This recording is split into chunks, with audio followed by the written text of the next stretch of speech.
My dear students, మనం నిన్నటి క్లాస్లో మన సోమవారం నాడు 4th యూనిట్ని మనం స్టార్ట్ చేసుకున్నాము. దానిలో బీమా కంపెనీలు అంటే ఏమిటి, బీమా కంపెనీ యొక్క ప్రయోజనాలు, లోపాలు, అలాగే బీమా కంపెనీకి బీమాలో రకాలు, బీమా కంపెనీ ద్వంద్వ బీమాకి పునర్బీమాకి ఉండేటువంటి తేడాలు, వీటన్నిటి గురించి మనం చెప్పుకున్నాం. ఈ నిన్నటి క్లాసులో బీమా కంపెనీ ముగింపు లెక్కల్ని తయారు చేసేటప్పుడు తయారు చేసేటప్పుడు కొన్ని అంశాలను లెక్కలోకి తీసుకోవాలి అనే విషయాన్ని చెప్పాము. అయితే బీమా కంపెనీ తయారు చేసేటువంటి ఖాతాలు ఏమిటి అంటే, బీమా కంపెనీ ముగింపు లెక్కలు తయారు చేసేటప్పుడు బీమా కంపెనీ యొక్క నిబంధనల ప్రకారము బీమా కంపెనీ యొక్క ముగింపు లెక్కలు తయారు చేయడానికి కొన్ని ప్రొఫార్మాల్ని తయారు చేయవలసి ఉంటుంది. ప్రతి బీమా కంపెనీ కూడా, ప్రతి బీమా సంస్థ బీమా క్రమబద్ధీకరణ మరియు అభివృద్ధి అథారిటీ నిబంధనల ప్రకారము తన యొక్క ముగింపు లెక్కల్ని తయారు చేయాలి. దీనినే మనం IRDA అంటాము. ఈ నిబంధనల ప్రకారము తయారు చేయడానికి జీవిత బీమా సంస్థ కొన్ని నమూనాలని తయారు చేసింది అని చెప్పాము. వాటిలో రెవెన్యూ అకౌంట్ గురించి ఒకరోజు చూసాము, అలాగే ప్రాఫిట్ అండ్ లాస్ అకౌంట్ గురించి ఒకరోజు చూసాము, ఫామ్ ఏ ప్రకారము ఆస్తప్పుల పట్టీ గురించి నిన్న క్లాసులో తెలుసుకున్నాం. అయితే బీమా సంస్థలు ముగింపు లెక్కల్ని తయారు చేయడానికి, బీమా కంపెనీలు ముగింపు లెక్కల్ని తయారు చేయడానికి బీమా కంపెనీ చట్టం 1938లోని నిబంధనల ప్రకారము ప్రతి జీవిత బీమా సంస్థ ముగింపు లెక్కలు తయారు చేయవలసినటువంటి అవసరం ఎంతైనా ఉంది అని చెప్పేసి ఇందాక మనం చెప్పాం. అయితే 1956లో బీమా సంస్థని జాతీయం చేసిన తర్వాత ఈ ముగింపు లెక్కలు తయారు చేయవలసిన పరిస్థితి ఏర్పడింది. కాబట్టి ఆ ఖాతాలను నిర్వహించడానికి వీలుగా, ఈ ముగింపు లెక్కలు తయారు చేయడానికి వీలుగా కొన్ని బీమా సంస్థలు కొన్ని పుస్తకాలని మెయింటైన్ చేస్తూ ఉంటాయి. అంటే కొన్ని పుస్తకాలని, ప్రతి బీమా సంస్థలు కూడా కొన్ని పుస్తకాలని నిర్వహించుకుంటూ ఉంటాయి. ఆ బీమా సంస్థలు నిర్వహించేటువంటి పుస్తకాలని ముఖ్యంగా 2 రకాలుగా చెప్తాం. అంటే బీమా సంస్థలు ముగింపుల లెక్కలు నిర్వహించుకోవడానికి వీలుగా 2 రకాలైనటువంటి పుస్తకాలను తప్పనిసరిగా ఉపయోగిస్తుంది. ఏమిటవి అంటే, 1 శాసనాత్మక పుస్తకాలు, 2 సహాయక పుస్తకాలు. 1 శాసనాత్మక పుస్తకాలు. శాసనాత్మక పుస్తకాలు అంటే అన్ని బీమా సంస్థలు అంటే జీవిత బీమా సంస్థలు, సాధారణ బీమా సంస్థలు, వీళ్ళందరూ కూడా తప్పనిసరిగా ఈ శాసనాత్మక పుస్తకాల్ని నిర్వహించాలి. ఏమిటవి అంటే 3 రకాలైనటువంటి పుస్తకాలని నిర్వహిస్తుంది. 1 పాలసీల రిజిస్టర్, 2 క్లెయిముల రిజిస్టర్, 3 లైసెన్స్డ్ రిజిస్టర్. లైసెన్స్డ్ అంటే లైసెన్స్ పొందిన బీమా ఏజెంట్ల రిజిస్టర్. ఈ శాసనాత్మక పాలసీల రిజిస్టర్ అంటే ఏమిటో చూద్దాం. ఈ పాలసీల రిజిస్టర్ అంటే ఏమిటి అంటే, ఇన్సూరెన్స్ జారీ చేసిన ప్రతి పాలసీకి సంబంధించి, ఇన్సూరెన్స్ జారీ చేసినటువంటి ప్రతి పాలసీ, ఈ పాలసీని ఏమంటున్నాం మనం, బీమాదారుడికి, బీమా సంస్థకి, ఇన్సూరెన్స్ చేసుకునేటువంటి వ్యక్తికి, ఇద్దరికీ మధ్య జరిగేటువంటి ఒప్పందపు పత్రాన్ని పాలసీ అని పిలుస్తున్నాం. ఇది వ్రాతపూర్వకంగా జరుగుతుంది అని చెప్తున్నాం. కాబట్టి ఆ ఇన్సూరెన్స్ జారీ చేసిన ప్రతి పాలసీకి సంబంధించినటువంటి వివరాలన్నీ కూడా ఈ పుస్తకంలో రాస్తారు. ఆ పుస్తకాన్నే మనం రిజిస్టర్ అంటున్నాము. ఆ పుస్తకంలో ఆ రిజిస్టర్లో ఏమి రాస్తారు అంటే పాలసీదారుడి యొక్క పేరు, చిరునామా, వాడు పాలసీ ఎప్పుడు తీసుకున్నాడు, అది ఎప్పుడు అమల్లోకి వస్తుంది, అలాగే పాలసీ హక్కు ఏమైనా మార్చితే అది, పాలసీ యొక్క ఆ పాలసీని ఎవరికైనా అసైన్ చేస్తే అంటే ఆ పాలసీని ఎవరికైనా మార్పు చేస్తే దానికి సంబంధించిన వివరాలు ఇవన్నీ కూడా ఈ పాలసీ రిజిస్టర్లో నమోదు చేస్తారు, రాస్తారు. ఇంకా రెండవది క్లెయిమ్ల రిజిస్టర్ అని చెప్పాం. రెండవది రిజిస్టర్ ఆఫ్ క్లెయిమ్స్, అంటే ప్రతి క్లెయిమ్కు సంబంధించినటువంటిది, ప్రతి క్లెయిమ్కు సంబంధించినటువంటి వివరాలన్నీ కూడా ఈ పుస్తకంలో రాస్తాము. అంటే కంపెనీ క్లెయిమ్ చేసినటువంటి తేదీ, అలాగే క్లెయిమ్ చేసినటువంటి వ్యక్తి యొక్క పేరు, వాడి యొక్క అడ్రస్, అలాగే క్లెయిమ్ను ఏ తేదీని చెల్లించాము, ఒకవేళ క్లెయిమ్ను నిరాకరిస్తే ఎందుకు నిరాకరించాం, వాటికి సంబంధించినటువంటి వివరాలన్నీ కూడా ఈ పుస్తకంలో వ్రాస్తారు.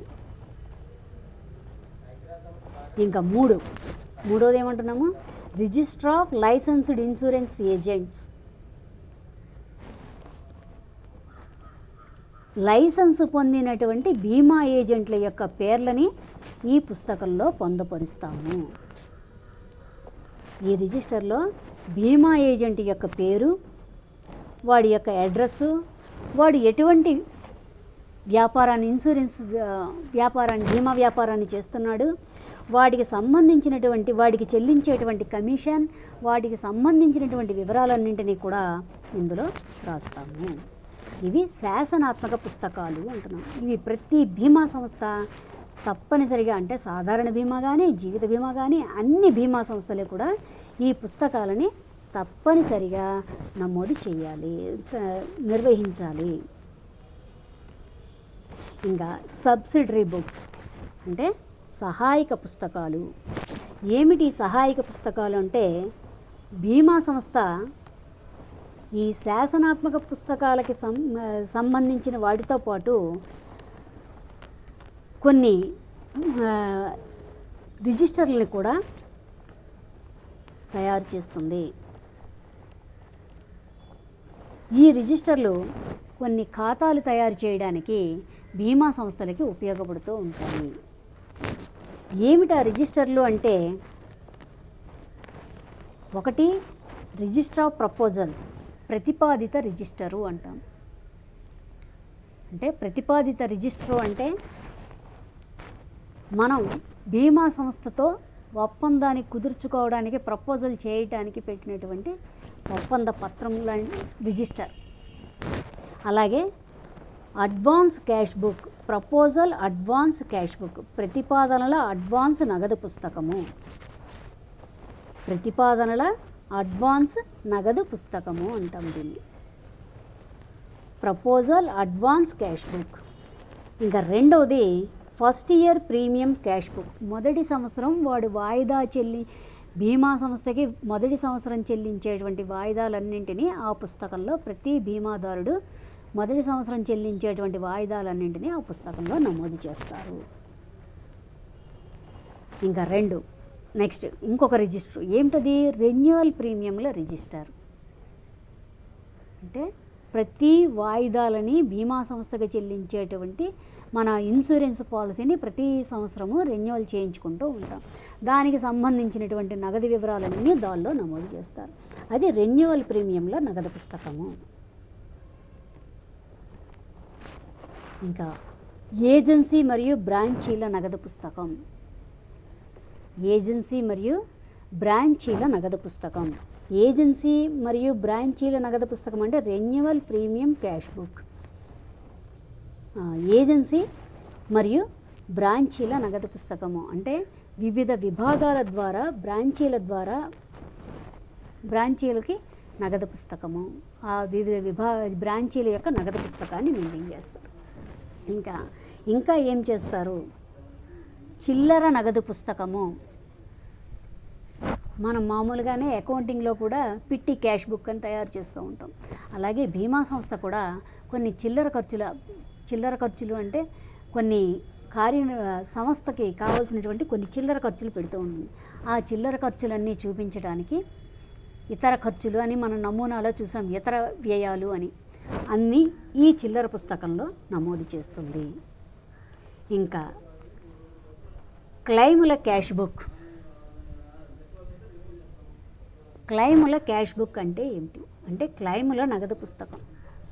అంటే బీమా సంస్థకి క్లైముల ద్వారా వచ్చినటువంటివి కానీ చెల్లించినటువంటివి కానీ ఏవైతే ఉన్నాయో వాటికి సంబంధించినటువంటి వివరాలన్నీ ఈ పుస్తకంలో నమోదు చేస్తారు. ఇంకా తర్వాత సాధారణ క్యాష్ బుక్.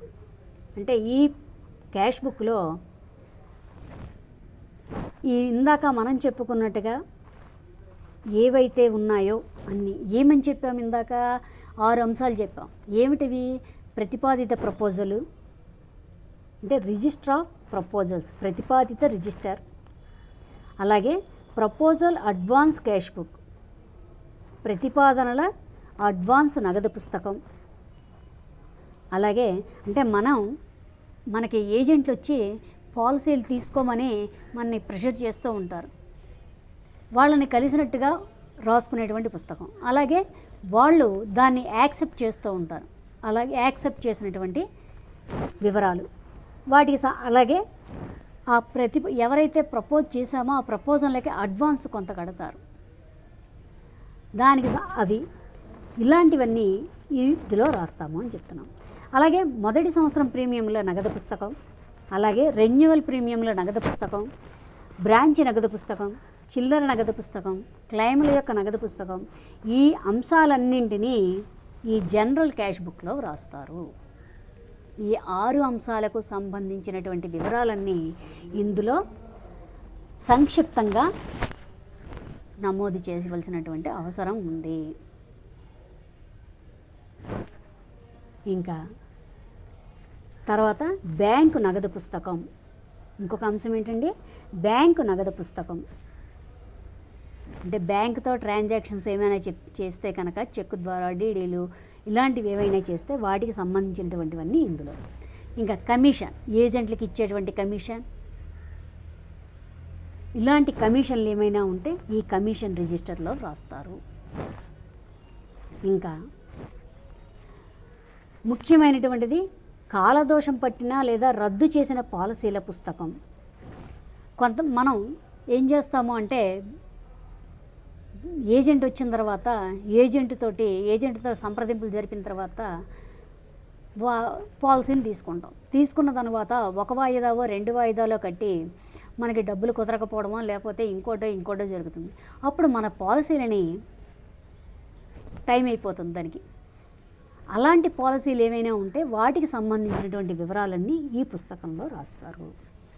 కాలదోషం పట్టిన పాలసీలు లేదా రద్దు చేసిన పాలసీల పుస్తకం, lapse and cancelled policies book అంటున్నాం ఇది. ఇంకా ఏజెన్సీ ఆవర్జాలే. ఏజెన్సీ అంటే వివిధ శాఖల యొక్క ఆవర్జాలు, విభాగాల యొక్క ఆవర్జాలు. అలాగే మనం పాలసీలు కనుక తీసుకుంటే ఆ పాలసీల మీద రుణాలు ఇస్తూ ఉంటారు. సాధారణ రుణాలు, అలాగే పాలసీల మీద రుణాలు. అదేవిధంగా పెట్టుబడుల ఆవర్జాలు.